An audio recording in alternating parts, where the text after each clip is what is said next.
gorgeous day out in Josie, and I've opted for a wardrobe change because when you're meeting one of the coolest cats in photography, well, no pressure to kind of look your best.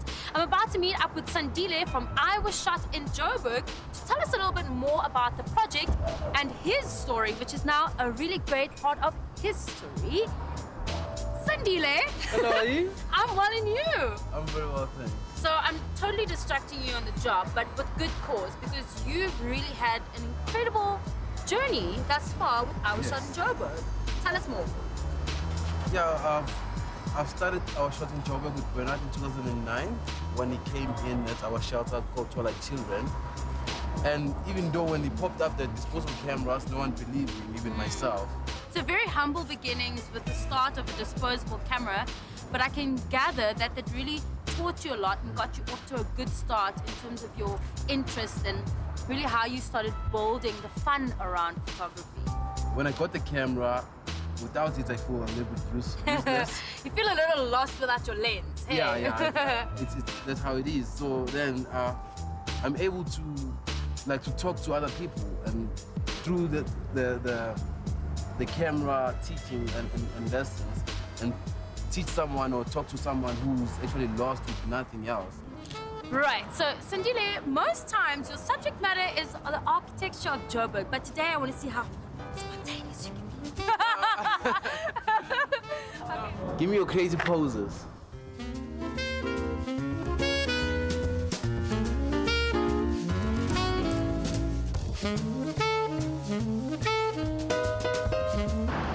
Love those! Wow, that is so cool. Stefan, how have the street kids actually benefited from this project? That's a good question, because that's actually the main thing why he started this. Bernard had to kind of do some form of community service. So instead of cleaning toilets or anything else, he asked the judge to maybe do something charitable and work with kids. Awesome. So he went to one of the shelters in the city. They said yes, they will do something with him. He went out with them every Monday, took some photographs, had an exhibition. He thought it was finished.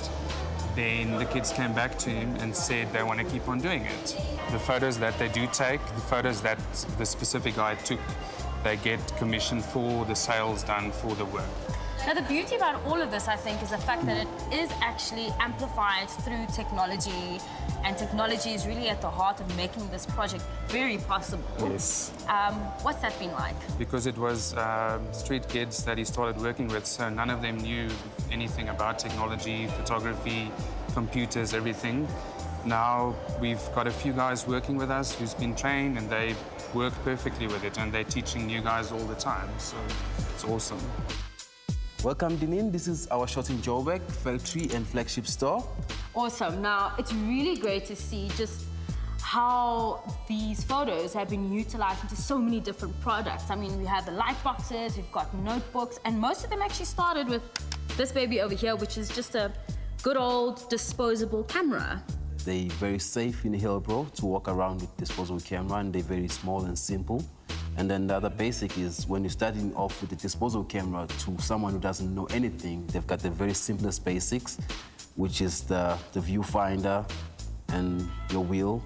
So Danine, by now, you've progressed from that disposable camera through to using the legit stuff.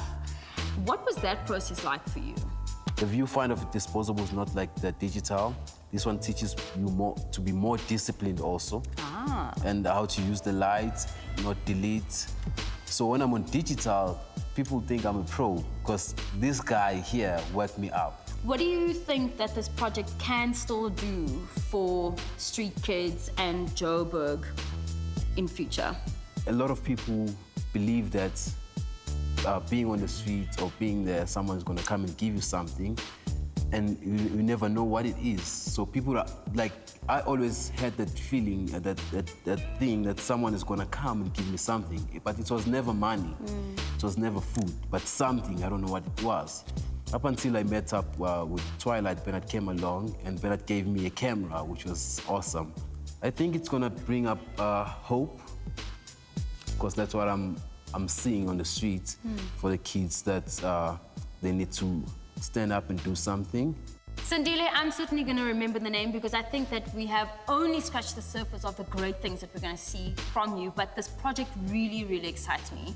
So thank you so much for sharing your wisdom and your smarts and your creativity with us. And I think that I might just have the perfect words of wisdom to leave behind from myself and the Edge team.